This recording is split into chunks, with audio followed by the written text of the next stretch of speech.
One of the things that's been very striking to me thus far is just how solid the West has been. I don't think anyone expected the degree of unanimity and solidarity that we've seen out of the United States, Western Europe, Japan, the Western Bloc, in terms of its support for Ukraine.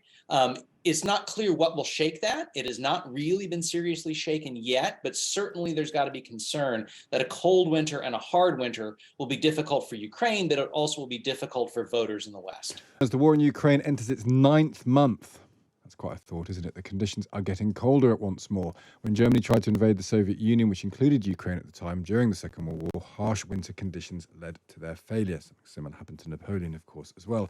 David Stone, Professor of Russian History at the US Naval War College, joins us this morning. He's speaking to us in a personal capacity about the similarities. Good morning to you, David. Good morning.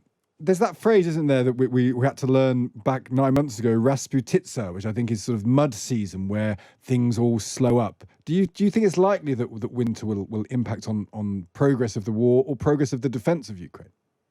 It certainly will. I mean, the Rasputitsa that you mentioned, the mud season, that's what we're headed into right now. That takes place in the fall. The ground will freeze over the winter and then thaw again, and we'll get more mud in the spring. And so certainly that's going to have an effect, though precisely what effect, how that's going to have an effect on the course of the fighting remains to be seen. There's some details that we just don't know yet. But we do know that when the Russians were advancing, it was presumably it was bad for an advancing army. But we now have this situation where Ukraine is seeking to push Russia back, and so presumably it would like that season to be delayed a bit now, wouldn't it? Because it wants to keep pushing Russia backwards. Yeah, I think certainly it's true that the Ukrainians would like to make progress sooner rather than later. For political purposes, both in terms of their audience in the West and to keep the population united at home, they'd certainly like to see progress on some fronts before the mud slows everything down and makes it difficult to actually see some concrete gains on the ground. Because there's a danger, isn't there? As winter comes across the Western world, people are going to be cold, their energy bills are going to be high, the economies are going to be doing badly. So there's a kind of negative effect in terms of Western support for Ukraine. You could imagine certain countries, particularly Germany, you might imagine, starting to wobble a little when it comes to the support on Ukraine when the bite of winter starts to affect them. Certainly the case. And then in terms of election season, obviously in November, the United States has a key election coming up, and that could also have a big effect on what takes place. One of the things that's been very striking to me thus far is just how solid the West has been. I don't think anyone expected the degree of unanimity and solidarity that we've seen out of the United States, Western Europe, Japan, the Western Bloc, in terms of its support for Ukraine.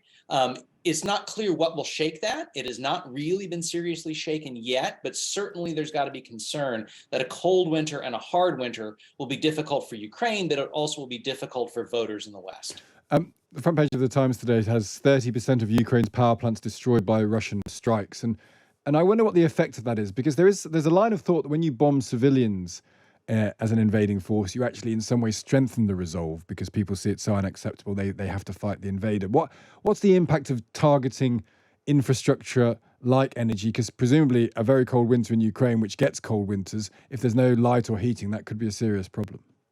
Yeah, I mean, certainly Ukraine's going to be a lot colder than the UK in any given winter. And you're absolutely right. The lesson of history is that when you bomb civilians, they don't get discouraged, they get angry. But obviously, in a cold winter without heat or light, that's got to have a big impact on the population, on support for the war, on ability to physically work, to carry out the work that an economy needs. One of the things that we're going to have to see is Russia, in response to the bombing of the bridge to the Crimea, carried out this massive series of attacks on civilian infrastructure. And they were very clearly intended to cause civilian suffering. There was no real strictly military purpose for this. This was to impose suffering on Ukrainian civilians. But it came relatively early. This is still October. It isn't winter yet. And it's been fairly clear when you look at media reports, the Russians have been burning through their missiles fairly quickly, and in particular, their precision missiles.